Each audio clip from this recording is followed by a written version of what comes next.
Lila Carter had never thought she was special. She was just a poor little girl living with her mother in a rusted trailer in a junkyard outside Boston. The clothes she wore came from the church donation bin. Her meals were often instant noodles and stale bread. But what made Lila different wasn't her poverty. It was her eyes. One was gray, one was emerald green, as if God had made a mistake when creating her. The kids at school called her a freak with strangely hued eyes. Adults would look at her, then look away, whispering things she didn't want to hear. 10 years of living had taught Lila one painful lesson. Being different meant being alone. She didn't know those eyes would save a man's life and lead her to the father she had never met. That afternoon, the junkyard was as quiet as it always was. Her mother was doing paperwork in the office. Otis, the yard's owner, had gone into town. Lila wandered alone between piles of broken cars and twisted scrap metal, where she often invented fairy tales that belonged only to her. Then she saw it. A glossy black SUV sitting out of place in the graveyard of old vehicles. Too new, too expensive, too wrong for a place like this. And there was a bullet mark on its body. The rear lock shattered and weakened from the previous struggle. Lila was about to walk away, but then she heard it. Thump, thump, thump. A pounding from inside the trunk, weak like the last breaths of someone about to die. She froze. Her heart went wild in her chest. Thump, thump. The sound grew fainter. Someone was running out of strength. Lila knew she should run and get her mother. She knew this could be dangerous, but if she ran, the person inside might die before she made it back. 10 years old, thin, small. But Lila Carter wasn't the kind of child who could leave someone to die. She found a crowbar. It weighed almost as much as half her body. Her small hands gripped it tight as she wedged it into the seam of the trunk. 1 time, 2 times. Her nails split. The skin of her palms tore and bled. She didn't stop. Crack, the trunk sprang open. And Lila saw him, a man curled up in that cramped space. His hands and feet were bound. His mouth was sealed with black tape. A suit that must have been expensive was now ripped and smeared with dried blood. His face was swollen and bruised, unshaven, rough with patchy stubble. But when the man opened his eyes and looked at her, Lila stopped breathing. His eyes, one a stormy gray, one a clear emerald green, exactly like hers, like looking into a mirror. For 37 years of his life, Ronan Blackwood had never cried in front of anyone. He was the most powerful Mafia boss in Boston. He had killed without hesitation. He had faced death without flinching. But now, staring into the eyes of the child in front of him, eyes that carried the genetic mark of the Blackwood bloodline, tears poured down his face, and he couldn't stop them. "What's your name, sweetheart?" he rasped, his voice shredded and broken. Lila Carter. Carter. Her last name. The last name of the woman he had been searching for many years. "Your mother." He swallowed hard. "Your mother's name? What is it?" "Evelyn Carter." And Ronan Blackwood's world collapsed. The most powerful Mafia boss in Boston didn't know he had a daughter. Many years ago, the woman he loved had run away when she discovered she was pregnant, too terrified of his underworld. For many years, he had turned the whole United States upside down to find her. Not a single trace, until today. Until a young girl with bleeding hands pried open a trunk and saved his life. Until he looked into her mismatched eyes. The eyes she had been called a freak for. The eyes that had made her bow her head in shame for 10 years and realized she was his daughter, his own blood, his family. The eyes Lila had hated with everything in her were the very thing that led her to the father she had never known. The story was only beginning. If you want to know what happens when a Mafia boss meets his former love again and his secret daughter, press like right now. Don't forget to share the video with anyone who loves stories full of surprises and emotion. And subscribe to the channel. Turn on notifications so you don't miss the next part. Lila stood frozen, staring at the man in front of her. He had just cried, A grown adult, a man who looked powerful and dangerous, had cried when he heard her mother's name. It left Lila not knowing what to do. She only knew he was still tied up and the ropes were biting into his wrists, leaving dark red and purple marks. I untie you?" Lila asked timidly. Ronan nodded, forcing himself to hold back the storm of emotion rising in his chest. He watched the child kneel beside him, her small hands still smeared with blood from prying open the trunk, now trembling as she worked at each knot. Those fingers were small, but they were patient, careful, moving inch by inch. Ronan said nothing. He only studied her face in silence. Those mismatched eyes, one gray, one emerald green, just like his mother's, just like the Blackwood blood that had run through his veins for 37 years. There was no mistaking it. This child was his. "How old are you?" Ronan asked, his voice still rough and hoarse. "Sir, I'm 10 years old," Lila answered without looking up, still focused on the last knot at his wrist. 10 years old. Evelyn had disappeared many years ago. She had been pregnant when she left. She had taken his child with her, and he had never known. "Have you lived here long, in this junkyard?" "Yes, for a very long time. I don't remember exactly, but Mom says we came here when I was very little." The final knot came loose. Lila scooted back and watched the man rub his bruised wrists. He moved slowly, clearly in pain after days of being bound inside that cramped space, but his eyes never left her.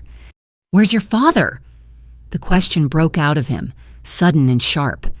Lila lowered her head, her fingers twisting the hem of her old worn shirt. "Mom says my dad died before I was born." Ronan felt as if someone had punched him in the chest. Died. Evelyn had told the child her father was dead. She would rather let her daughter believe that than tell her the truth. Was she that afraid of him, or did she hate him that much? "Do you know your father's name?" he asked next, fighting to keep his voice steady. Lila shook her head. "Mom never says. Every time I asked, she just cried, so I stopped asking." Ronan's heart felt like it was being squeezed until it couldn't beat. 10 years. 10 years his daughter had grown up not knowing who her father was. 10 years Evelyn had raised her alone in that rusted trailer in this foul junkyard, wearing clothes from donation bins while he lived in a luxury mansion with hundreds of people serving him, with power and money, while she never should have had to suffer like this. If he had known, if he had found her sooner. "Can you take me to your mother?" Ronan asked, softer now, trying not to frighten the child. Lila hesitated. She looked at the man in front of her, then down at her own hands crusted with dried blood. He was a stranger. He had been locked in a trunk. He could be dangerous. But his eyes. "Why do your eyes look like mine?" Lila asked instead of answering Ronan's question. "Kids at school say I'm a monster because my eyes aren't normal, but you have eyes like mine too." Ronan felt his throat tighten. A monster. People had called his daughter a monster for the eyes he had given her. "This is a trait passed down in our family," he said slowly. "My grandmother had these eyes. I have them, and you have them too." Lila's eyes widened. "Your family?" "Yes." Ronan nodded. "You're not a monster, Lila. You carry the mark of a lineage, and I need to see your mother so I can explain everything." Silence stretched between them. Lila looked into Ronan's eyes, searching for something. Maybe a lie, maybe danger, but she only saw tears still clinging at the corners and a pain she didn't understand, yet could somehow feel. "All right," Lila stood, holding her hand out to Ronan. "Mom's in the office. I'll take you to her." Ronan took Lila's small hand and pushed himself up, forcing his body to stand. He ached all over after so many days trapped in a cramped space, his joints cracking as he straightened. But he didn't care about the pain. Nothing could stop him from seeing Evelyn now. They walked past piles of wrecked cars and twisted scrap, Lila leading the way, glancing back now and then at the limping stranger following behind her. She still didn't understand what was happening, only that something enormous was about to change. A child's instinct told her that much. The old trailer came into view ahead, small, rusted, leaning to one side. Ronan looked at the place where his daughter had grown up for 10 years and felt his chest tighten until it hurt. This was it. This was where Evelyn lived. This was where his daughter had grown up while he slept on silk sheets and ate at lavish banquets. Mother and child had been living in this rotting metal box. "Mom's in there," Lila said, pointing toward the trailer door. "Let me go in and call her first." But Ronan couldn't wait another second. Many years he had searched for that woman. Many years he had hired private investigators, turned over every corner of the United States, offered a massive reward to anyone with information about her. And now she was right here, only a few steps away. He pushed the door open and went in. Inside the trailer was a cramped space but neat. A small table was piled with paperwork. A fold-out bed sat in the corner. A few old clothes hung from a line. The air carried a faint smell of dampness and rust. And there, seated behind the table, was her, Evelyn Carter. Her chestnut brown hair was still long the way it had been, but now a few strands of silver threaded through it. Her face was thinner, her cheekbones sharper, fine lines etched at the corners of her eyes. But it was still her, still the woman he had loved with a kind of madness many years ago. Still the woman who had left him without a single explanation. Evelyn had been bent over the papers. When she heard the door open, she looked up, her mouth already forming words meant for Lila. But the words died on her lips. Her brown eyes widened in horror. Her face went pale as if she'd seen a ghost. She shot to her feet, the chair clattering backward, and she didn't even seem to notice. She only saw him, the man with mismatched eyes standing in the middle of her trailer, carrying every memory she had tried to bury for many years. Ronan. His name slipped from her lips like a whisper, like a prayer, like a desperate cry. Many years of running, many years of changing names, many years of living in fear, glancing over her shoulder every time she went outside, jumping at every unfamiliar sound, many years spent building a new life, a new identity, a wall meant to protect herself and her child. It all collapsed in a single second with one look from those eyes. "Evelyn," Ronan said, his voice low and heavy with restrained emotion, "I turned the whole United States upside down to find you. I hired dozens of investigators. I offered rewards worth millions of dollars. I never stopped searching, not one day." Evelyn stepped back until her spine hit the trailer wall. There was nowhere else to go, no more space to run. "How did you—" She couldn't finish the question. "How did I find you?" Ronan took a step closer. "I didn't. Fate brought me here. Or more precisely." He turned his head toward Lila, who stood in the doorway, her eyes wide with confusion. "Our daughter saved me." Evelyn flinched as if she'd been slapped. She looked at Lila, then at Ronan, then back at Lila again. "No," she whispered. "No, no, no." "You hid this from me." Ronan's voice was no longer warm. It went cold, sharp as a blade. "You took my child away. You let my child grow up not knowing who her father is. You told her her father was dead." Each sentence struck Evelyn like a knife to the chest. She wanted to explain. She wanted to scream. She wanted to cry. But she only stood there silent, tears running down her cheeks. "Mom!" Lila's voice trembled from the doorway, thin with fear. "Mom, who is he? Why did he say our daughter? Mom, what's happening?" Evelyn looked at her child and felt her heart break apart. Lila stood there small and confused, her mismatched eyes shining with tears, the eyes Evelyn had tried to protect from the truth for 10 years. "Sweetheart," Evelyn opened her mouth, and nothing came out the way it should. Ronan stayed silent too. He looked at Evelyn, then at Lila, and realized that no matter how furious he was, this innocent child didn't deserve to witness this. But it was already too late. The truth had begun to show itself, and no one could shove it back into the dark again. Lila looked from her mother to the strange man, then from the strange man back to her mother. Their identical, dual-toned gazes met. Identical, and inside the mind of a 10-year-old child, the pieces began to slide into the places where they belonged. Evelyn looked at her daughter, at the bewildered expression of a 10-year-old child trying to fit the shattered pieces of truth back together, and the memory of many years ago crashed over her like a tsunami. She remembered everything, every moment, every detail, as if it had happened only yesterday. Many years ago, Evelyn Carter was 17 years old. She was an orphan raised in the Boston foster system with no father, no mother, no relatives, no one in the world who cared whether she lived or died.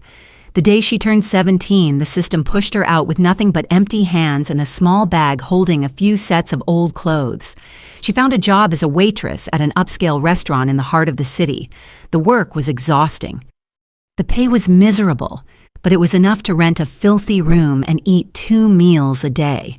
She didn't dare dream of anything more. For an orphan like her, surviving each day already felt like a miracle. Then he appeared. Evelyn still remembered perfectly. The first night, Ronan Blackwood walked into that restaurant. He wore a flawlessly tailored black suit and came with a group of men who looked dangerous. But what caught Evelyn's attention wasn't the expensive clothes or his icy presence. It was his eyes. One gray, one emerald green. She'd never seen eyes like that on anyone. Strange, different, and so beautiful it stole her breath. Be fired on the spot. But Ronan only be fired on the spot. But Ronan only looked at her with those mismatched eyes and smiled. The first smile she had ever seen from him. The smile that changed her entire life. In the weeks that followed, Ronan returned to the restaurant every night. He always asked for Evelyn to serve him. He always left tips so generous they were 10 times the bill, and he always looked at her with a gaze she didn't understand. But that made her heart pound out of control. She knew he was dangerous.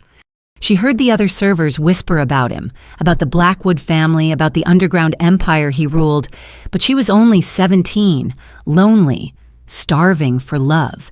And he looked at her as if she were the most precious thing in the world. They began seeing each other in secret. Ronan took her to his lavish penthouse, a place she had never dared to imagine stepping into. He gave her beautiful clothes, expensive jewelry, the kind of things she had only ever thought existed in movies. But more than anything, he gave her what she had craved for 17 years. The feeling of being loved, of being protected, of belonging to someone. 6 months. The happiest 6 months of her life. 6 months when she believed fate had finally smiled at her. 6 months when she dreamed of a future beside the man she loved with her young, fragile heart. Then the fateful night came. Evelyn discovered she was pregnant. She was terrified, but she was also happy. She wanted to tell Ronan immediately, imagined how joyful his face would be when he learned he was going to be a father. She ran to the penthouse without warning, using the key he had given her, eager to see his smile when she told him. But what she saw wasn't a smile. She saw blood. Blood on the floor. Blood on the walls. Blood on Ronan's hands. A man was tied to a chair, his face swollen and distorted, screaming in agony, and Ronan stood in front of him holding a knife, his mismatched eyes cold as ice without a trace of emotion. Evelyn dropped the key. The sound of metal hitting the floor rang out in that blood-soaked space. Ronan turned. His eyes found her. And in that moment, Evelyn didn't recognize the man she loved. She only saw a monster, a cold-blooded killer, a mafia boss with hands drenched in blood. She ran without saying a word, without listening to Ronan calling her name behind her. She ran out of the penthouse, ran down the stairs, ran into the street, ran and ran without stopping. She ran from the man she loved, ran from the father of the child in her womb, ran from every dream and hope she had built. That night, Evelyn Carter vanished from Boston. She changed her name, changed cities, changed everything she could change. She gave birth alone in a small hospital in a remote rural town with no relatives, no friends, no one holding her hand through the pain of labor. And when she looked into the newborn's eyes, one gray, one emerald green, identical to her father's, she knew that no matter how far she ran, she would never truly escape. Many years she lived with fear and regret. Many years she asked herself whether she had been right or wrong. And now the man from her memories was standing in front of her in this miserable trailer, demanding answers for many years of disappearance. It was late at night. Lila had fallen asleep on the small bed in the corner of the trailer after being drained by too many emotions. She still didn't understand everything that was happening, only that the man, with eyes like hers, was somehow connected to her mother, and her mother was crying. Evelyn tucked the blanket around her child, her hands trembling as she gently smoothed Lila's curly brown hair. She wanted time to stop in this moment, wanted to hide from the conversation she knew she couldn't avoid, but Ronan still stood there, patient, waiting, his mismatched eyes never leaving her for even a second. When Evelyn turned around, they faced each other in the cramped space of the trailer. The faint yellow light washed over their faces, sharpening the lines carved by time and the scars left by memory, many years without seeing one another. And now they stood less than 6 feet apart. Yet the distance between them felt like an abyss no one could cross. "You saw me torture him," Ronan said first, his voice low and worn out. "You saw blood, you saw violence, you saw a part of me I never wanted you to know, and you were afraid." Evelyn nodded, tears still sliding down her cheeks. "Yes, I was afraid. I was so afraid I couldn't think of anything except running." "You didn't give me a chance to explain." "Explain what?" Evelyn burst out, her voice choking. "You were torturing a man. There was blood everywhere. You had a knife in your hand. What is there to explain about that?" Ronan was silent for a while. Then he moved to the small table and pulled a chair out, sitting down as if his legs could no longer hold him up. He had aged so much in many years. Evelyn realized the lines on his forehead, the silver at his temples, the exhaustion in his eyes, the look of a man who had been fighting for far too long. "His name was Marcus," Ronan began, his voice even, as though he were telling a story that had happened to someone else. "He was mine. I trusted him, but he betrayed me." Evelyn stood still, listening. "He sold information about you to Voss, one of my rivals. He told them who you were, where you were, how important you were to me." Ronan lifted his gaze to Evelyn, his eyes holding a kind of pain she had never seen before. "They were going to kidnap you, Evelyn. They were going to use you to force me to surrender, to give up territory, to give up everything. And if I didn't, they would kill you." Evelyn's heart seemed to stop. "What?" "I tortured Marcus to learn their plan," Ronan went on, his voice bitter, "to find out when they were going to move, where, how many men they had." He swallowed, the words rough in his throat. "I did it to protect you, to keep you safe, to stop it before they could ever lay a hand on you."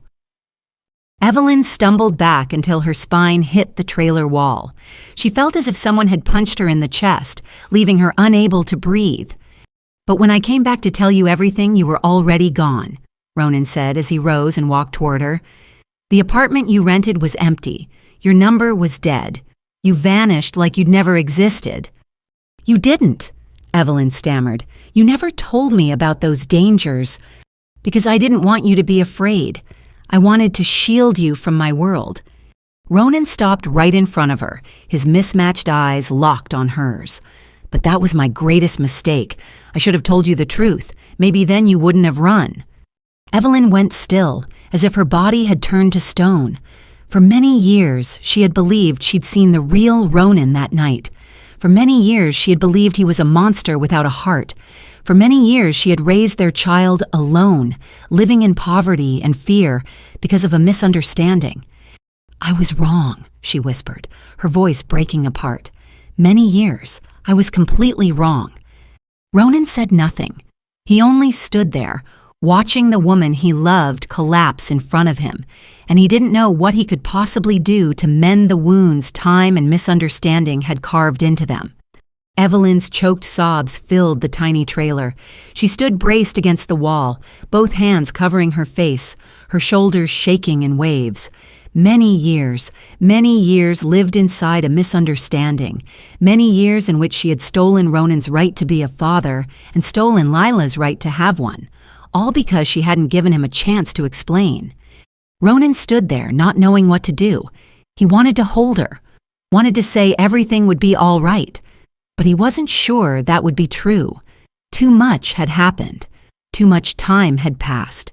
Some wounds couldn't be healed with words. Neither of them realized they weren't alone in that room anymore. The bedroom door eased open, and there, in the darkness, was Lila. The little girl hadn't been asleep.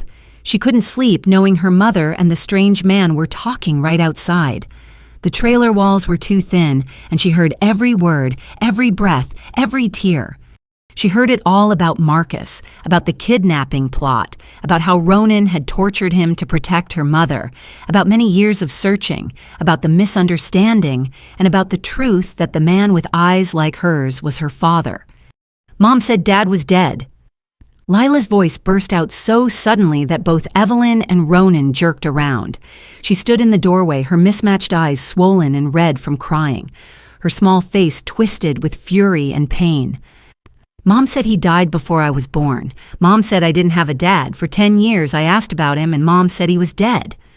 Evelyn rushed to her daughter and dropped to her knees level with her eyes. Lila, listen, let me explain. You lied to me, Lila screamed, tears pouring down her cheeks. Every time kids bullied me because of my eyes, I wished I had a dad to protect me. Every day I went to school and saw other kids getting picked up by their dads. I wondered why I didn't have one. I hated these eyes because they made me different. But I hated them even more because they reminded me I didn't have a dad. Baby, I'm sorry. Evelyn sobbed, reaching out to pull her close, but Lila shoved her away. I don't want to hear sorry. I want to know why you lied to me for 10 years. Ronan stepped forward, his voice gentle but firm. Lila, don't blame your mother. The little girl turned to him, eyes drowning in tears. Your mother left because she wanted to protect you, Ronan continued. She saw a very dark part of me, and she was afraid. She was afraid that if she stayed, you would grow up surrounded by danger. She chose to leave so you could be safe. But she lied. Adults sometimes lie because they think it's the way to protect the people they love, Ronan said. He knelt beside Evelyn, facing their daughter. Your mother was wrong. I was wrong too. Both of us made mistakes. But your mother loves you more than anything in this world. Don't ever doubt that. Lila looked from Ronan to Evelyn, then from Evelyn back to Ronan. Her mismatched eyes settled on his mismatched eyes. She was silent for a long time, as if she were thinking through too much all at once. Then she asked, her voice small and trembling, So, Dad, is Dad a bad man? It was a simple question from a 10-year-old child, but it landed like a mountain on Ronan's chest. He looked at his daughter, the child he had only learned existed a few hours ago, and he knew this answer would decide what their relationship would become forever. I'm a Mafia boss, Ronan said honestly, without dodging. I do things ordinary people don't do. I have many enemies who want to kill me. My world is dangerous and dark. Lila swallowed hard, her eyes still locked on his. But with you, Ronan went on, his voice softening, I'm only your father. A father who has just learned he has a daughter and who will do anything to protect her. A father who wants to be with you, even if it's 10 years late. The air inside the trailer grew so thick it felt like it could be cut with a knife. Lila stood between Ronan and Evelyn, her mismatched eyes still red from crying, but she was a little calmer now after hearing the explanation from the man who claimed to be her father. Evelyn knelt on the floor, exhausted from too much emotion packed into one night, and Ronan stood there for the first time in his life, not knowing what to do next. He had just found his daughter. He had just seen the woman he loved again, but he also knew danger was still out there somewhere, waiting. Then the sound of engines shattered the silence. Not one vehicle, but several. Tires grinding over the gravel of the junkyard, brakes squealing, doors slamming hard. Evelyn sprang up in panic and pulled Lila into her arms. Ronan moved toward the door at once, the instincts of a man who had lived his whole life in danger, making him react before he could even think. The trailer door flew open. A man charged in, followed by 4 or 5 others in black, guns in their hands. The leader was tall, his black hair cut short, his sharp eyes sweeping the room in a fast scan. When he saw Ronan, his face loosened with relief. "Boss, we finally found you." Ronan let out a breath. Riker. It was Riker Blackwood, his younger brother, his right hand in the Blackwood Empire for more than 10 years. When Ronan had been kidnapped and locked in a trunk, Riker had turned all of Boston upside down to find him. "Are you all right? What did they do to you?" Riker stepped closer, checking the injuries on Ronan's body. "I was trapped for days, but I'm fine," Ronan answered shortly. "I got out thanks to—" He turned back toward Lila, who was tucked into Evelyn's arms, her eyes wide with fear as she stared at the armed strangers.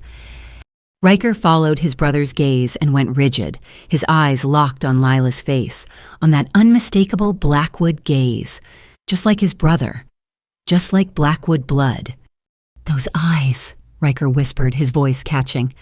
"This child is your niece," Ronan said, his voice both proud and fiercely protective.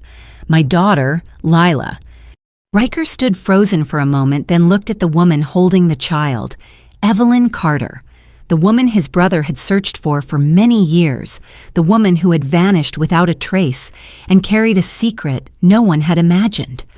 But there was no time for questions. Riker shook himself out of the shock and snapped back into the present. "Boss, we have to leave now. Victor Mercer is on his way here."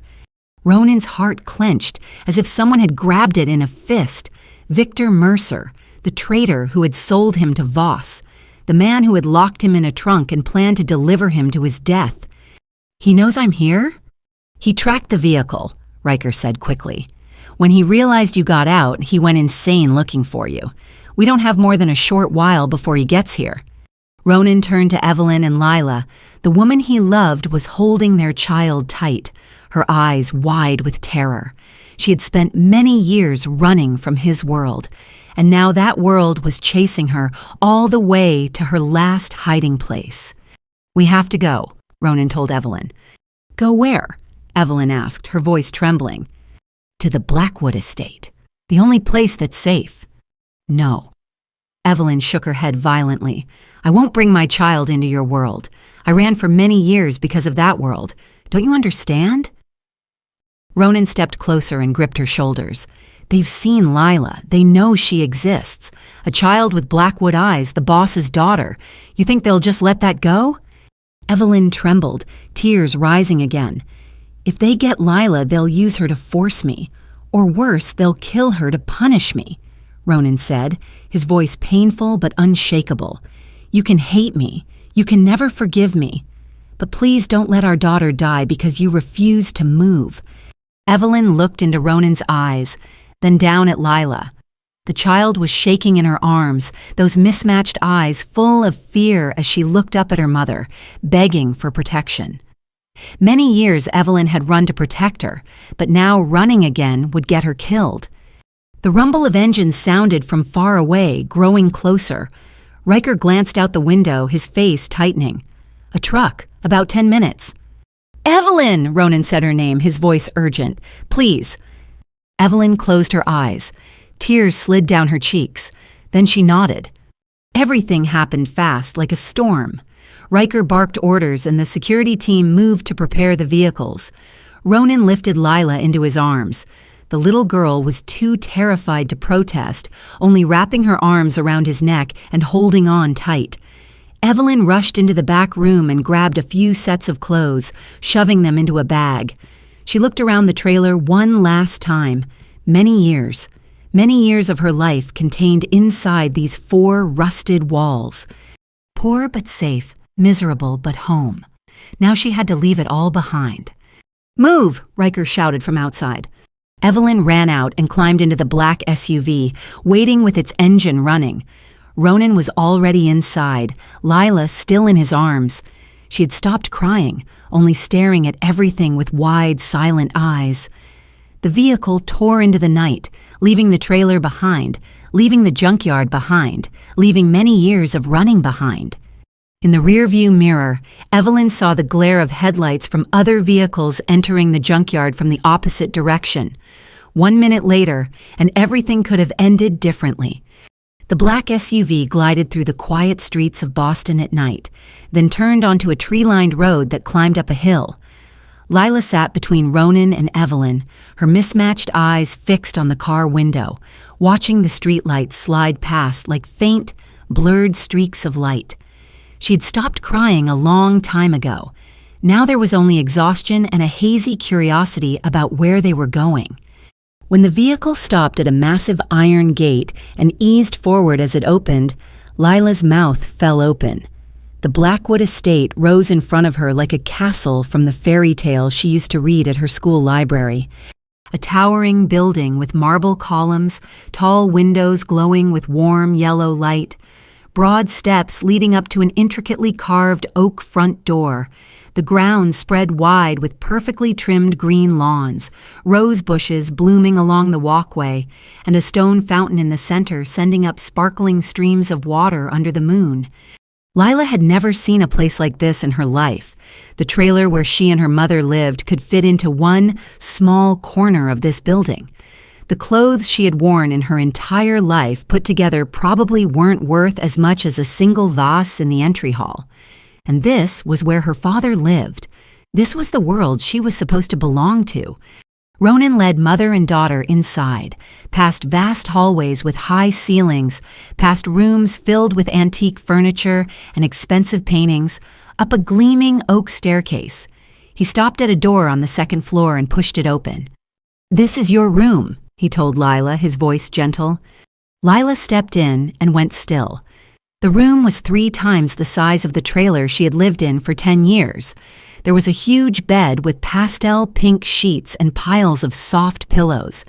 There was a large white-painted wooden wardrobe, empty inside, but big enough to hold hundreds of outfits. There was a reading nook with a bookshelf that reached the ceiling and a plush armchair by the window. There was a desk with brand new books and school supplies. And in the corner there was a basket of toys Lila had never dared to dream about. Dolls as beautiful as princesses, bright colorful building sets, glossy hardback comic books.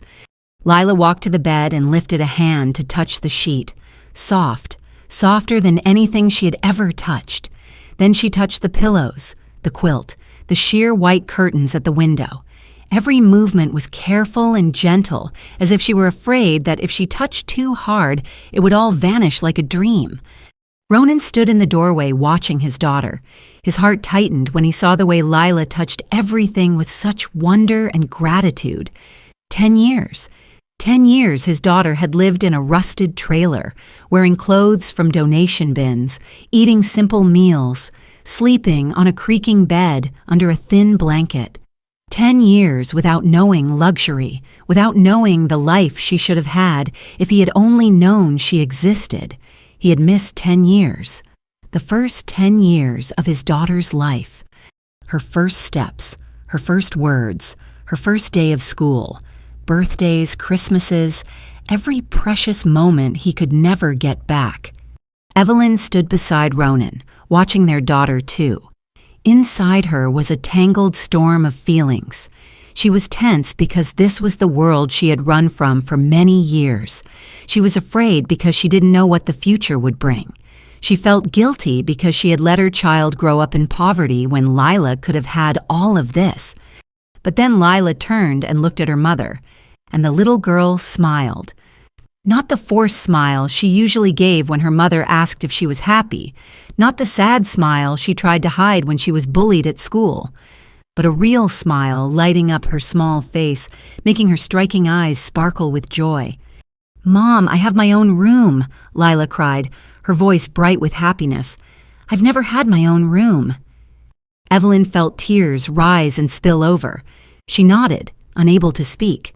Seeing her daughter happy like this, she knew that no matter how dangerous this world was, no matter how terrified she felt, she had done the right thing by coming here. At least in this moment, her daughter was smiling, a smile she hadn't seen in a very long time. The days that followed moved in a rhythm that was completely new to Lila. Every morning, she woke up on a soft bed, looked around the large room, and needed a few seconds to remember where she was. There was no more trailer creaking in the wind, no more familiar damp, musty smell, no more breakfasts of stale bread and watered-down milk. Instead, there was the scent of fresh flowers from the vase on the table, sunlight spilling through sheer white curtains, birdsong outside the window that looked out over a vast garden. Ronan spent as much time with his daughter as he could. He knew 10 years lost could never be reclaimed, but he was determined not to miss a single moment ever again. Every afternoon after he finished handling his work, he went to Lila's room. At first, the little girl was still shy, still awkward around the stranger who called himself her father. But little by little, Ronan's patience and sincerity melted the ice between them. One afternoon, Ronan brought a classic chess set to Lila's room. The pieces were intricately carved from ivory and ebony, resting in a red velvet box worn smooth by time. Lila stared at it with a mix of curiosity and awe. She'd never been allowed to touch anything that valuable. "This was your grandfather's chess set," Ronan said gently, setting the board on the small table by the window. "He taught me to play when I was your age. Now I want to teach you." Lila sat across from Ronan, her mismatched eyes focused as he placed each piece in its position. He patiently explained how every piece moved, from the humble pawn to the powerful queen. The little girl listened, asked questions, and Ronan answered everyone carefully as if this were the most important thing in the world. While they played, they began to talk. Ronan asked about school, about friends, about Lila's years before this. She told him about the trailer, about her mother's work, about the times they had to go hungry near the end of the month when the money ran out and the paycheck hadn't come in yet. She told him about school, about tests, about the teacher she liked most. Then her voice grew smaller when she spoke about friends, or rather, the absence of them. "The kids at school call me a monster," Lila said, her gaze lowered to the chessboard, "because of my eyes. They say I'm cursed. They say I'm a demon. They say my parents abandoned me because I'm ugly." Ronan's hand, holding a chess piece, stopped in midair. His heart clenched hard when he heard those words. His daughter had been bullied. His daughter had been called a monster, and he hadn't been there to protect her. "Do you hate your eyes?" Ronan asked, his voice thick. Lila was silent for a long time, then nodded. "A lot of times, I wish I had normal eyes like everyone else. I wish I didn't have to lower my head every time someone looked into my eyes. I wish—" She couldn't finish. Tears were already sliding down her cheeks. Ronan stood, walked around the chessboard, and knelt beside his daughter. He took Lila's small hands in his and looked straight into those mismatched eyes, shining with tears. "These eyes aren't a curse, Lila. They're the legacy of the Blackwood family," he said, firm but full of love. "Come with me. I want to show you something." Ronan led Lila through the long corridors of the estate to a room he called the family keepsake room. The walls were covered with portraits of Blackwood generations, from old oil paintings to faded black and white photographs. He stopped in front of a large portrait placed in the most honored spot. In it was a beautiful woman with long black hair, a gentle smile, and bright mismatched eyes looking straight into the lens. "This is your grandmother," Ronan said.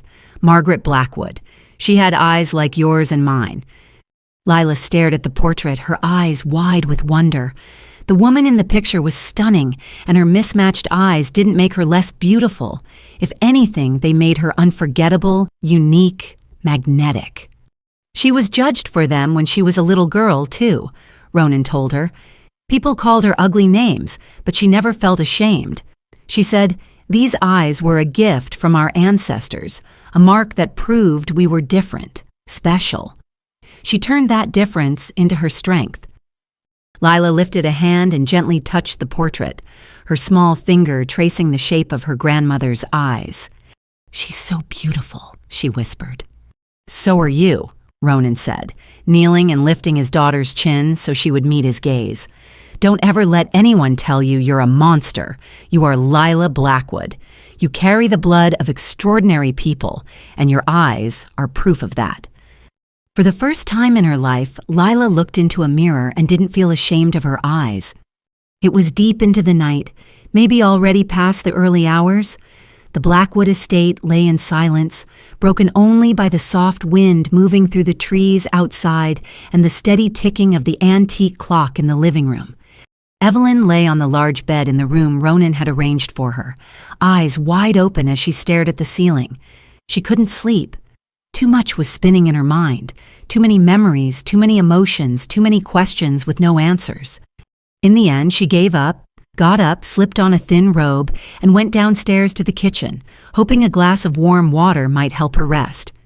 But when she stepped into the spacious kitchen with its oak cabinets and gleaming marble counters, she realized she wasn't the only one awake tonight. Ronan was sitting at a small table by the window, and in front of him was a glass of whiskey, already more than half gone.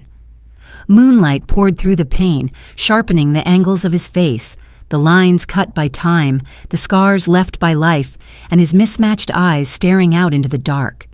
Evelyn started to turn back, not wanting to face him alone, but Ronan had already seen her. "Can't sleep?"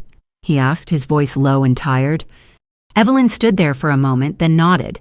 She went to the sink, took a glass, and poured water into it. Then instead of going back upstairs the way she meant to, she pulled out a chair and sat down across from Ronan. They sat in silence for a long time, each lost inside their own thoughts. Then Ronan spoke. "Many years," he said, sounding as if he were talking to himself. "Many years I searched for you. I hired dozens of the best private investigators in the country. I offered rewards with numbers ordinary people don't even dare to dream about. I searched every city, every state, every corner where you might have hidden." Evelyn stared down at the glass in her hands, unable to meet his eyes. "You changed your name, your identity, everything you could change. You vanished like you'd never existed. There were nights I wondered whether you were even alive anymore, whether I was chasing a ghost." Ronan's voice tightened. "I never once thought you were carrying my child. I never once imagined that somewhere out there, a child with my blood was growing up without knowing who her father was." A heavy silence settled over the kitchen. Then Evelyn began to speak, her voice small and trembling. "I had Lila in a little hospital in rural Maine, alone. No one held my hand when the pain came. No one was there when I looked into her eyes for the first time and realized how much she looked like you." She took a deep breath, fighting back tears. "The first years were the hardest. I worked every job I could find, waitressing, cleaning, washing dishes, babysitting. There were nights I worked until the early hours, then came home to feed Lila, then got up at dawn to go back to work again." Evelyn lifted her eyes to Ronan, and they were red and wet. "There were months I didn't have enough money to buy formula. I had to water it down so it would last. There were winters when I went without eating so Lila could have enough warm clothes. And there were nights Lila cried because she was bullied at school, and I held her and didn't know what to say because I didn't have an answer either." Ronan closed his eyes, pain moving across every line of his face. Hearing what Evelyn and his daughter had endured felt like thousands of needles driving straight into his heart. "Do you regret it?" he asked, his voice rough. "Leaving?" Evelyn was silent for a long time. Then she answered, tired but honest. "Every day. I regretted it every day. Every time I saw Lila go without, every time I watched her cry because she missed her father, every time I looked into her eyes and saw you in them, I regretted it." She stopped, drew in a deep breath. "But if I could choose again, I would still run." Ronan opened his eyes and looked at her, his mismatched gaze full of pain and disbelief. "Why?" "Because I loved you," Evelyn said, her voice breaking. I loved you enough to know I couldn't watch you kill someone and still stay beside you. I loved you enough to know that if I stayed, I would have to become someone else, someone I didn't want my daughter to see. I didn't run because I hated you, Ronan. I ran because I loved you too much. 5 days passed inside the Blackwood estate, 5 days in which Lila slowly grew used to this new life, to the spacious bedroom, to full meals, to the father she had only just discovered. 5 days in which Evelyn lived in a half-awake haze, anxious and relieved at the same time, frightened and hopeful all at once. And 5 days in which Ronan tasted the happiness of being with his daughter, trying to make up for 10 years that could never be returned. But happiness in Ronan Blackwood's world never lasted. On the 5th night, everything collapsed. Evelyn was sitting in the reading room on the 2nd floor trying to calm herself with an old novel, when suddenly every light in the estate went out. Darkness dropped like a massive black curtain, swallowing everything.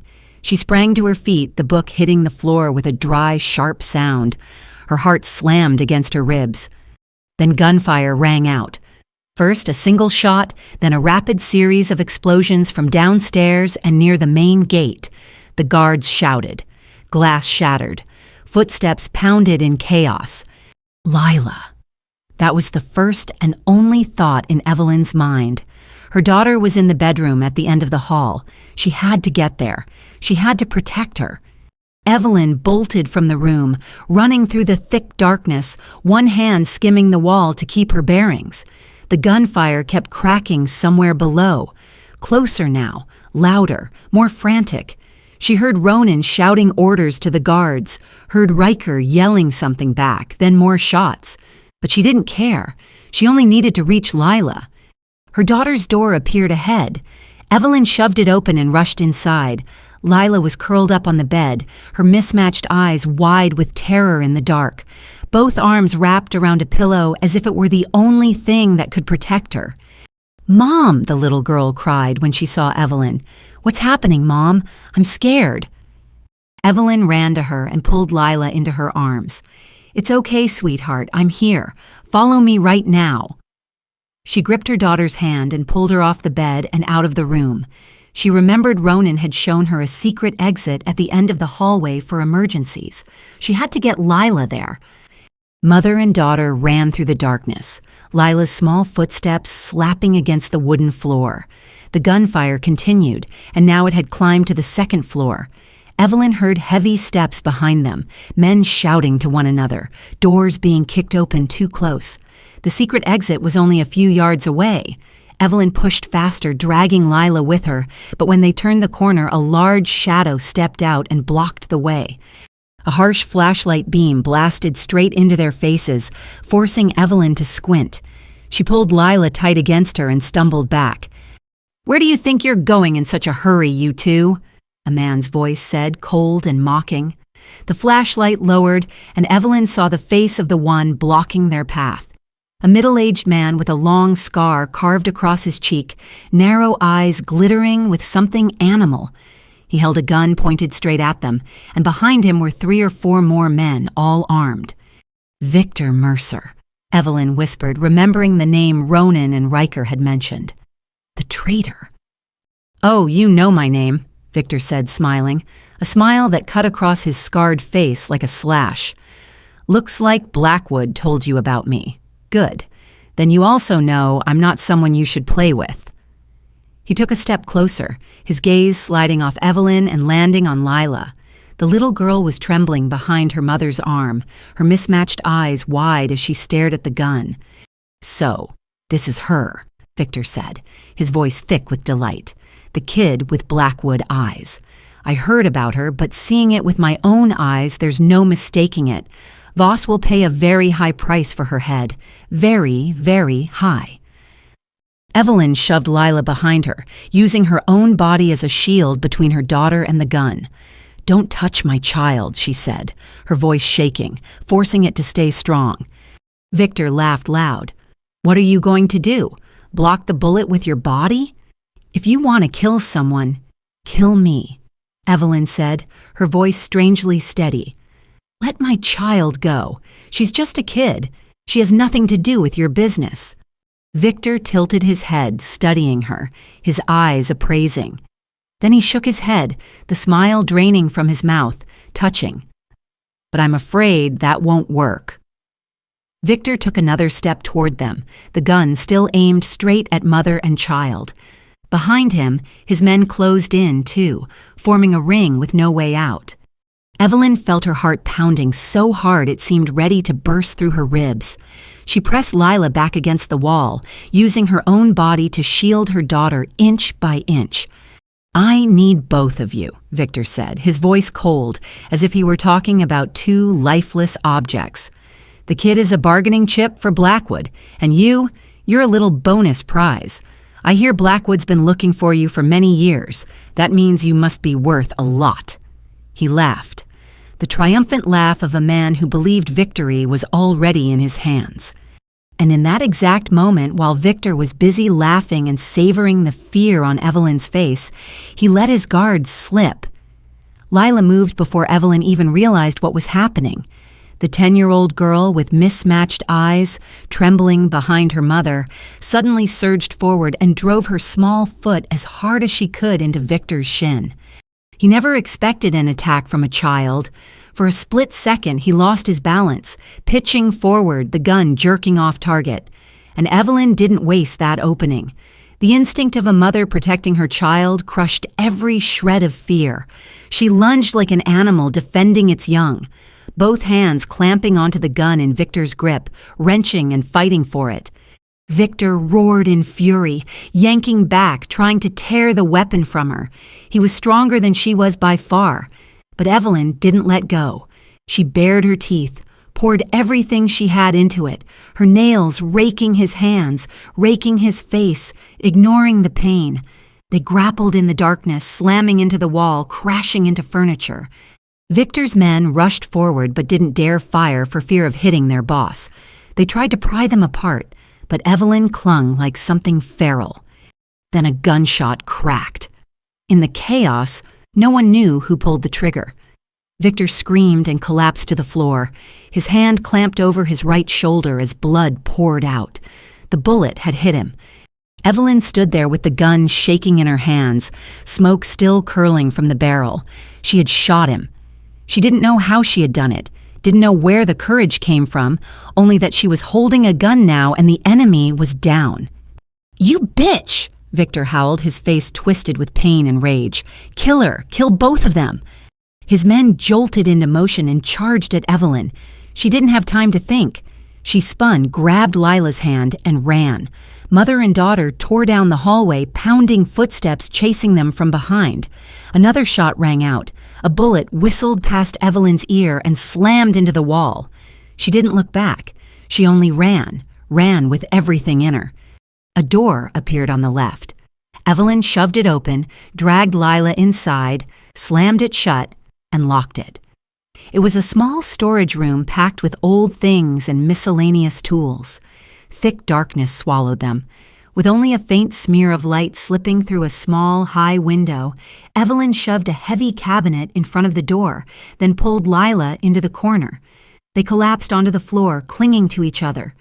Evelyn's heart raced out of control, her breathing ragged, the gun still clenched in her trembling hand.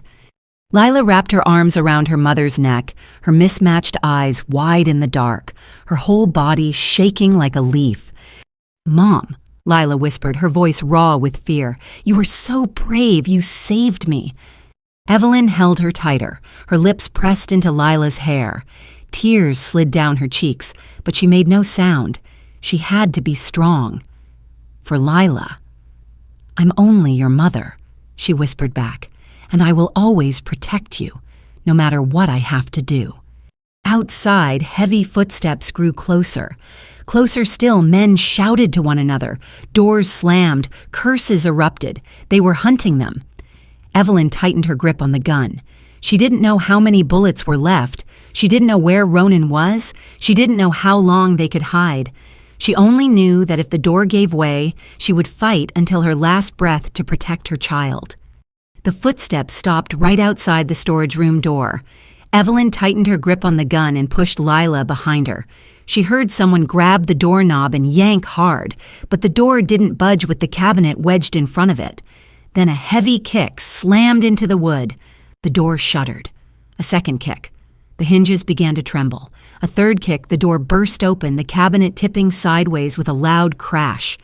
Evelyn raised the gun, aiming straight at the shadow in the doorway, her finger on the trigger, ready to fire. Then she saw mismatched eyes in the dim light, one gray, one emerald green. It was Ronan. He stood there with blood smeared across his face, his clothes disheveled, a deep cut on his forehead leaking blood down his cheek, but his eyes burned like twin flames, his gaze sweeping the room before locking onto the two of them, huddled in the corner. Evelyn, Lila, he said their names, his voice breaking with relief. Evelyn let the gun drop, her body going weak as if she might collapse. Tears spilled out before she could stop them.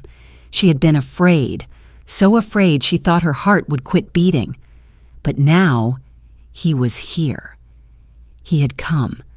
Ronan rushed into the room, dropped to his knees, and wrapped both mother and daughter in his arms.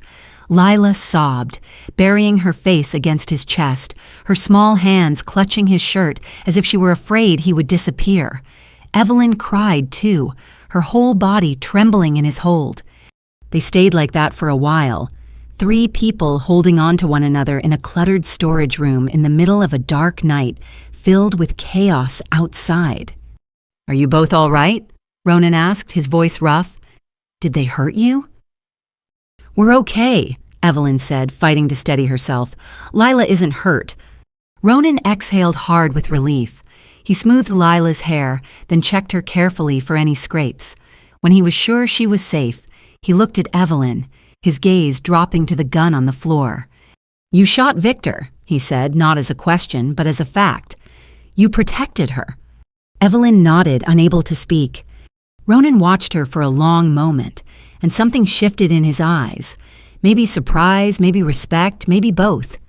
"Come with me," he said, rising and guiding them out. "It's under control." They stepped into the hallway where the lights had been restored. Bodies of the attackers lay scattered across the floor, blood smeared everywhere. Ronan's security team was clearing the scene, some of them escorting the surviving men downstairs. And at the far end of the hallway, Riker stood with one foot planted on the back of Victor Mercer, who lay face down on the floor, his hands tied behind him. The wound in Victor's shoulder was still bleeding. His face was pale from blood loss, but his eyes still flashed with defiance. Ronan walked up and stopped in front of the traitor. He looked down at Victor, his mismatched eyes cold as ice, his face blank of emotion. "You dared to break into my house," he said, his voice low and steady like a death bell. "You dared to threaten my family. You dared to point a gun at my daughter." Victor lifted his head and bared his teeth in a grin, the grin of a man with nothing left to lose. "Kill me, Blackwood." He spat blood onto the floor. "I'm not afraid to die, but you should know this. Killing me won't change anything. Voss won't stop. He already knows about the kid. He'll find your freaky little girl no matter where you hide her." Ronan didn't answer. He only stood there looking down at Victor with a stare that made even Riker shiver. It was the look of a predator deciding the fate of its prey.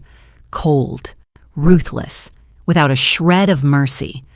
Then he turned and looked at Lila, tucked against Evelyn, the child's mismatched eyes still full of fear as she looked up at her mother, begging for protection. His daughter, his blood, the child he had only just found again after 10 years, and the man at his feet had just called her eyes freakish. Ronan turned back and gave Riker a short, sharp nod. "Take him away. I'll deal with him later." Riker nodded, hauled Victor up, and dragged him away. Victor's laughter echoed down the hallway, wild and taunting, until he was pulled out of sight beyond the turn of the staircase. The Blackwood estate slowly fell quiet again after the storm. The security team finished clearing the scene. The bodies were carried away. The blood was wiped clean. The shattered windows were temporarily covered with wooden boards. Outside, it was nearly dawn, and a pale sunrise began to slip through the trees, bringing a new day after a night of horror. Dr. Shaw, the Blackwood family's private physician, had been called in the middle of the night. He examined Lila carefully from head to toe, shone a light into her eyes, checked her pulse, inspected every small scrape on her hands. The results showed Lila had only a few minor abrasions on her knees and elbows, probably from bumping into furniture while running in the dark. There were no serious injuries, only a need for rest and emotional steadiness. After Dr. Shaw left, the three of them remained in Lila's bedroom. The room looked exactly the way it had when the little girl had first left it. The large bed with pastel pink sheets, the pillows neatly arranged, the reading nook with the tall wooden shelves, and the basket of toys in the corner. As if nothing had happened, as if last night had only been a nightmare. Ronan sat on the edge of the bed, the wound on his forehead now wrapped in a bandage. Evelyn sat beside him, her hand still gripping Lila's hand and refusing to let go. And Lila sat between them, her mismatched eyes staring into empty space, a trace of fear still clinging to her from what had happened. No one spoke. They just sat there in silence, each one lost in their own thoughts, listening to one another breathe, feeling one another's presence. Sometimes silence said more than words ever could. Then Lila spoke, breaking the stillness with the small, quiet voice of a 10-year-old child. "I'm glad I opened that trunk," she said, her gaze still fixed straight ahead. "If I hadn't opened it, I wouldn't have known I had a dad." Ronan turned to look at his daughter, his heart tightening. Many days ago he had been locked in a trunk, waiting to die. Many days ago a strange little girl with eyes like his had saved his life. Many days ago, he had learned he had a 10-year-old daughter he never knew existed, and now that daughter was sitting beside him, saying she was glad she had saved him. "I'm glad too," Ronan answered, his voice low and filled with emotion. "That was the luckiest day of my life." Silence returned. Evelyn looked from Ronan to Lila and back to Ronan, tears quietly sliding down her cheeks. She said nothing. She only squeezed her daughter's hand a little tighter. Then Lila turned and looked at Ronan. Her unique eyes mirroring the storm and the sea identical to his, held his without blinking. And she opened her mouth and said a word Ronan had never heard anyone call him in all 37 years of his life. "Dad." Ronan went still. It was as if someone had poured concrete through his body, locking him in place. That single word, simple and only one syllable, carried the weight of an entire lifetime. Dad. He was Dad. Someone was calling him Dad. "You won't let anyone hurt me again, will you?" Lila asked next, her voice shaking. "I was so scared. I don't want to run anymore. I don't want anyone pointing a gun at my mom again. Promise me. Promise you'll protect me and Mom." Ronan felt something hot roll down his cheek. He lifted a hand to touch it and realized it was a tear. He was crying. The cold, ruthless Mafia boss, the man who had killed more enemies than he could count without shedding a single tear, was crying in front of a 10-year-old child. He dropped to his knees on the floor, took Lila's small hands in his, and looked straight into his daughter's eyes, eyes identical to his own. "On my life," he said, his voice thick but unbreakable. "I promise I will protect you and your mother, even if I have to trade away everything." In the days after the attack, Ronan spent most of his time in the conference room with Riker and the closest men under him. They studied maps, broke down intelligence, built detailed plans for every step. Victor Mercer had given up everything under interrogations that were not exactly gentle. The location of Voss's hiding place, the size of his force, the weak points in his defenses. And Ronan knew it was time to move. Voss wouldn't stop. He already knew Lila existed. He knew about her Blackwood eyes. As long as Voss was alive, Lila and Evelyn were in danger. Ronan could tighten security, build higher walls and deeper trenches, keep the two of them inside the estate like birds in a gilded cage. But that wasn't living. That was a prison, and he had promised his daughter he would protect her. The only way to keep that promise was to cut the thread off at the root. The night before the strike, Ronan stood alone in his office, staring out the window. The Boston night glittered with city lights, faint stars flickering behind a veil of mist. He didn't know what tomorrow would bring. He didn't know whether he would still be alive to see sunrise, but he knew he had to do this. A soft knock came at the door. It opened and Lila appeared in pink pajamas, her mismatched eyes heavy with sleep, but bright with worry. "Dad," she called quietly, "I can't sleep. I know you're going tomorrow." Ronan turned to his daughter, his heart tightening. He walked to her and knelt to her level. "Who told you?" "No one told me." Lila shook her head. "But I've seen you and Uncle Riker meeting for days.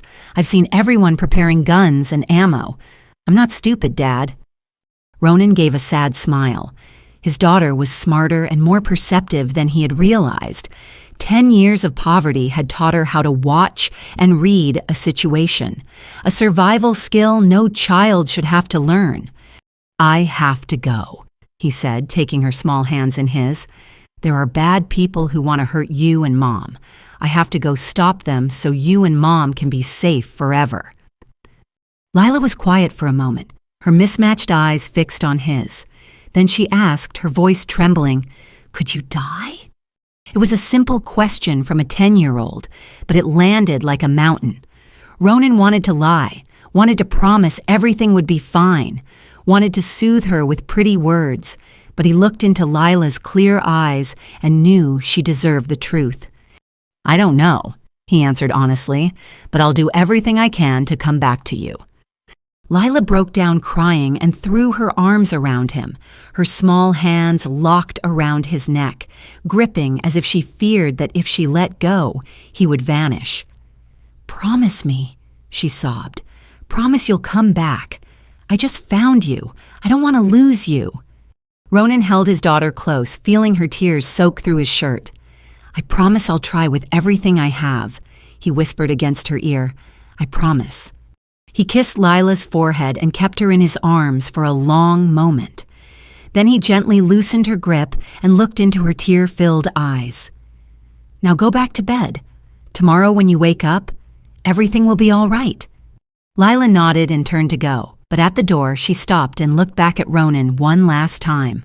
"I love you, Dad," she said, then disappeared out the doorway. Ronan stood there watching her, his chest tightening like a fist. "I love you, too," he whispered into the empty air, even though Lila was already gone. Then another figure appeared in the doorway, Evelyn. She leaned against the frame, her eyes red as if she had witnessed the entire conversation between father and daughter. Ronan and Evelyn looked at each other in silence. Many years apart, many years of pain and regret, many years of longing and searching, so many things left unsaid, so many feelings left unspoken, all of it pressed into the way they looked at one another. Ronan stepped closer until he stood in front of Evelyn. He lifted a hand, touched her cheek, and brushed away the tear sliding down. "Evelyn." He said her name like a prayer. Then he bent and kissed her, a gentle kiss, tender, full of love and regret. The first kiss after many years apart, a kiss that might be the last. When they pulled away, Evelyn laid her hand against Ronan's chest, right over his heart. "Wait for me," he said, his voice low and full of determination. "Wait for me to come back." Evelyn smiled through her tears, a sad smile but full of hope. "I've waited for you for many years," she answered, her voice shaking. "I can wait longer." A moonless night spread over the city of Boston like a vast black curtain. Ronan's convoy moved through the darkness with no lights and no sound, like ghosts slipping along empty streets. Inside the lead SUV, Ronan sat in silence, his mismatched eyes fixed straight ahead, his face stripped of all expression. But in his mind, Lila and Evelyn were as vivid as if they were sitting right beside him. His daughter, with eyes identical to his, clinging to him and saying, "I love you, Dad." Evelyn, with her kiss and her promise to wait. He had to live. He had to come home. Voss's territory lay in the southern outskirts of the city, an old warehouse complex rebuilt into a fortress that was supposed to be untouchable. At least that's what Voss believed. But he didn't know Victor Mercer had given up every secret, from the position of every guard to the door codes to a hidden passage only the closest inner circle knew. The first gunshot rang out at midnight. Ronan's advance team took down the outer sentries before they could raise the alarm. And then the assault began. Ronan led the main strike unit with Riker at his side like a shadow. They entered through the hidden passage and emerged in the heart of the fortress before the enemy could even react. Guns fired, blood spilled, screams echoed through the night. One by one, men fell under the Blackwood gunfire. Ronan moved like a storm, the weapon in his hands delivering precise, lethal shots. Each bullet was a life. Each step carried him closer to his target. He didn't hesitate. He didn't show mercy. This was his world. This was how he protected the people he loved. The fight dragged on for hours. Voss's men were many and battle-hardened, but they were caught off guard and stripped of their advantage. Room by room was taken. Floor by floor was cleared. Bodies lay scattered across the ground, blood pooling, the air thick with the stench of gunpowder and metal. At last, Ronan stood before the final door, the place where Voss was hiding. He kicked it in with a single brutal strike. Inside was a large office with oak-paneled walls and expensive paintings. And in the center of it, Raymond Voss stood waiting, a gun aimed straight at Ronan. He was a middle-aged man with silver hair and eyes as cold as a snake. The smile on his mouth never reached those eyes. "Blackwood," Voss said, his voice frighteningly calm. "I've been waiting for you." "You've got nowhere left to run, Voss," Ronan answered, his own gun leveled at him. "I hear you've got a daughter," Voss went on, the smile widening. "A little girl with freakish eyes like yours. Too bad I didn't get to meet her in time. I hear she's pretty sweet." Fury flared in Ronan's chest like a fire, but he held it down and kept his voice steady. "You threatened my child," he said, each word cold as ice. "That was the last mistake you'll ever make." Voss laughed. "Mistake? You think you can kill me, Blackwood? You think—" But he didn't get to finish. Ronan moved fast as lightning, throwing himself at Voss before he could pull the trigger. They crashed into each other, guns clattering to the floor and rolling away. The fight became hand-to-hand. Voss wasn't weak. He hadn't survived in the underworld for decades by luck. He struck hard and fast, blows like sledgehammers aimed at Ronan's face and chest. But Ronan wasn't an easy man to break. He blocked, countered, and they tore into each other like two wild beasts fighting over territory. Then Voss drew a knife hidden up his sleeve. The blade flashed under the lights and drove straight into Ronan's side. Ronan cried out in pain, blood pouring and soaking through his shirt. But he didn't stop. He couldn't stop. In his mind, there was only one thing: Lila and Evelyn waiting for him at home. He grabbed Voss's wrist and twisted with savage force, bones snapping with a dry crack. Voss screamed and the knife fell from his hand to the floor. And Ronan didn't give him a second chance. He snatched the knife up and drove it into Voss's chest, once, twice, 3 times, until those snake-cold eyes widened in horror, then slowly dimmed and finally went dark. Voss collapsed onto the floor, blood spreading into a pool beneath him. Raymond Voss, the Mafia boss who had threatened Ronan's family, was dead. Ronan stood there in the wrecked room, breathing hard. Blood still streamed from the wound in his side, and his vision began to blur. But he didn't fall. He wasn't allowed to fall. "I have to go home," he whispered to himself, his voice rough.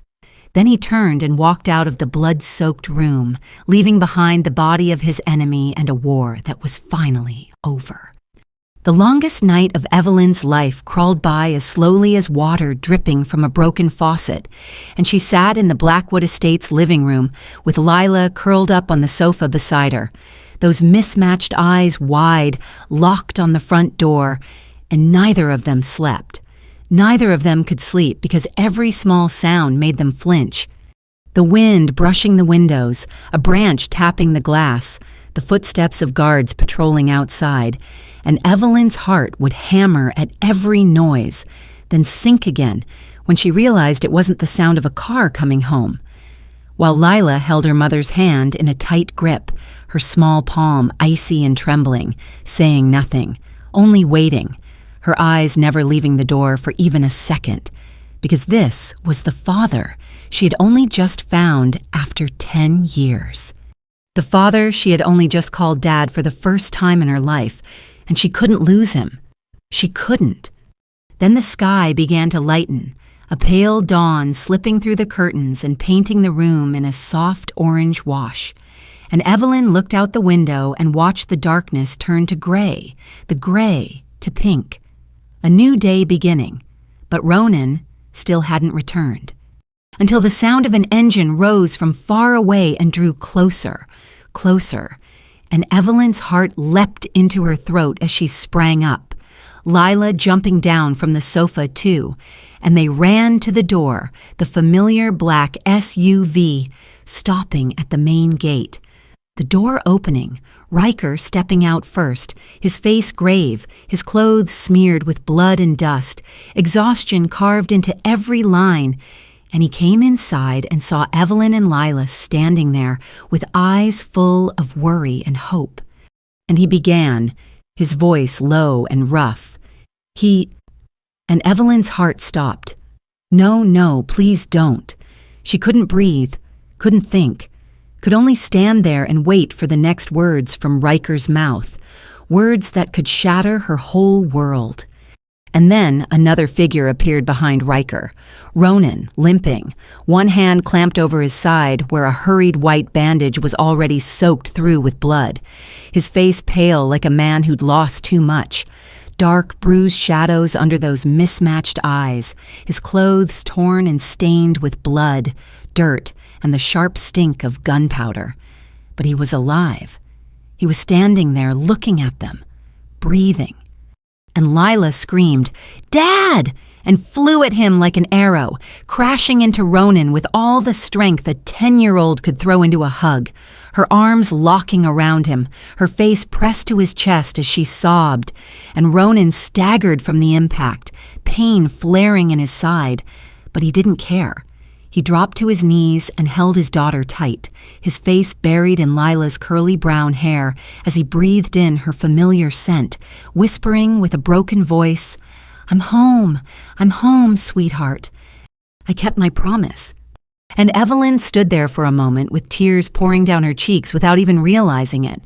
Then she moved step by slow step like she was walking through a dream, and she knelt beside them and lifted her hand to Ronan's face, feeling the warmth of his skin under her fingers. Real. He was really here. He was really alive. And she whispered with a smile, tangled in tears, I told you I'd wait. And Ronan pulled her into his other arm and held both mother and daughter against him. And the three of them stayed there on the floor in the dawn light, spilling through the windows, clinging to one another, as if letting go would make it all disappear.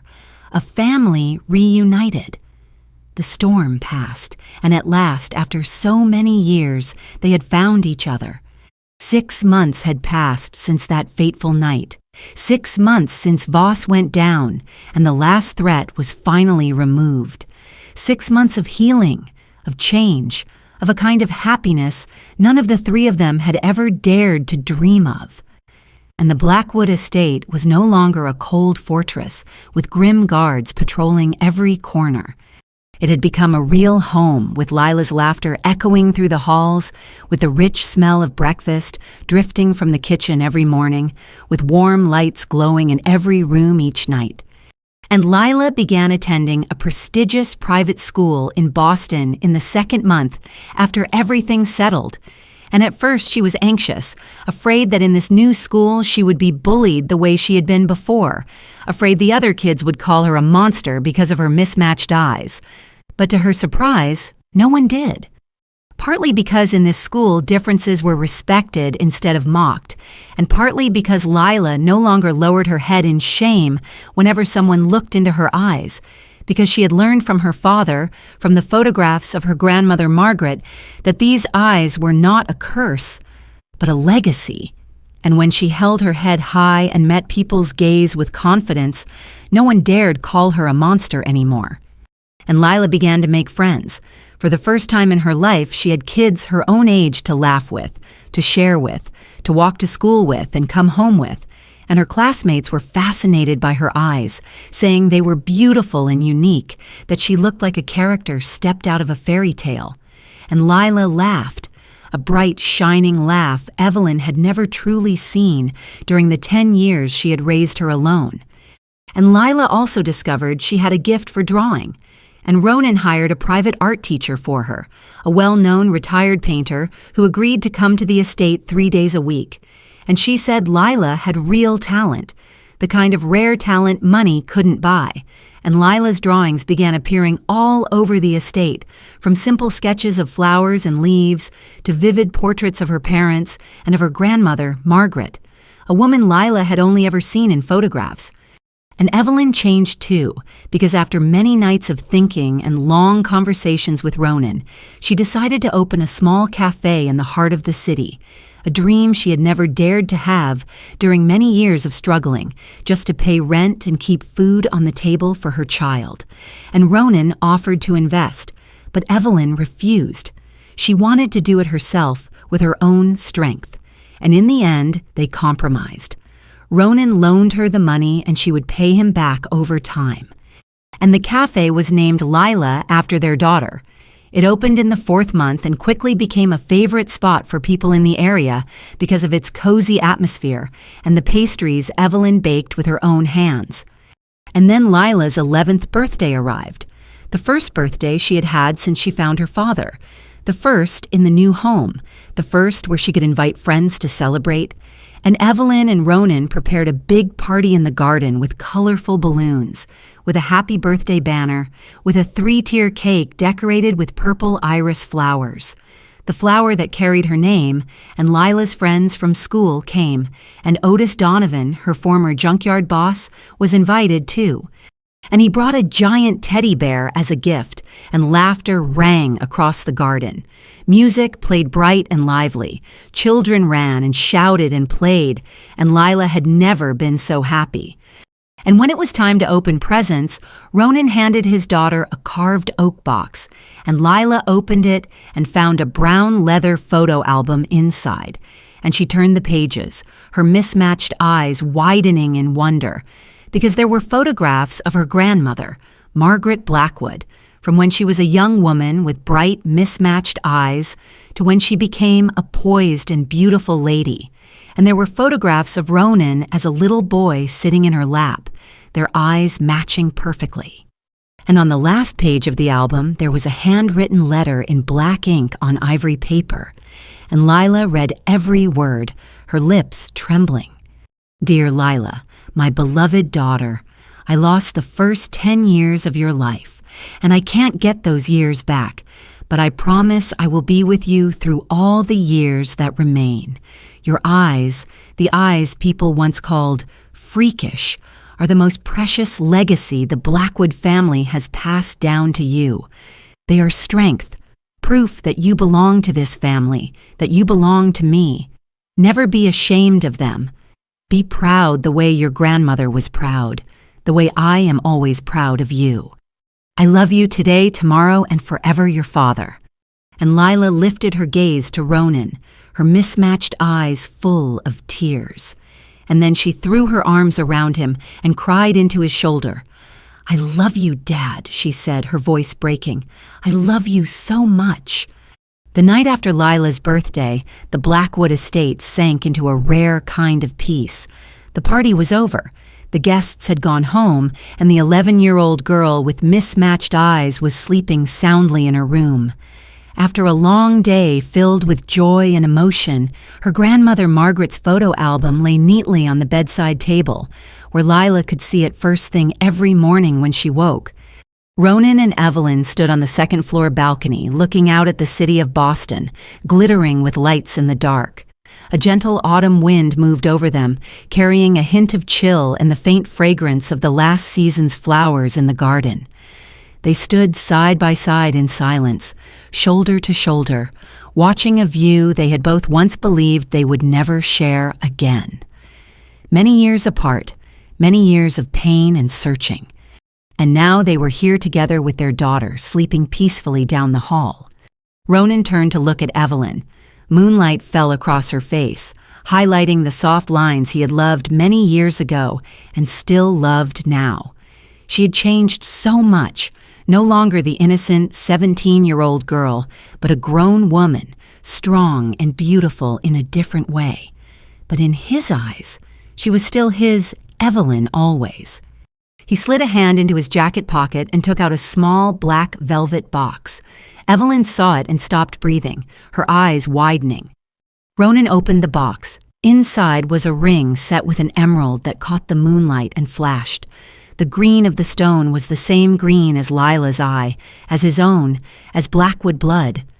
"I've waited many years," Ronan said, his voice low and full of feeling. "I don't want to wait anymore." He dropped to one knee in front of Evelyn, lifting the ring up in his hand. His mismatched eyes held hers, steady, without hesitation or fear. "Evelyn Carter," he said, each word clear as a vow. "Will you be my wife?" Tears ran down Evelyn's cheeks, but her mouth curved into a smile. She laughed and cried at the same time. Tears of happiness she had never dared to imagine during many years of running. "I ran from you for many years," she said, her voice shaking but full of love. "I'm tired, Ronan. I don't want to run anymore." Ronan took her hand and gently slid the emerald ring onto her ring finger. The stone glittered under the moon like a promise of a future they would build together. "Yes," Evelyn whispered, her bright smile tangled with tears. "I will."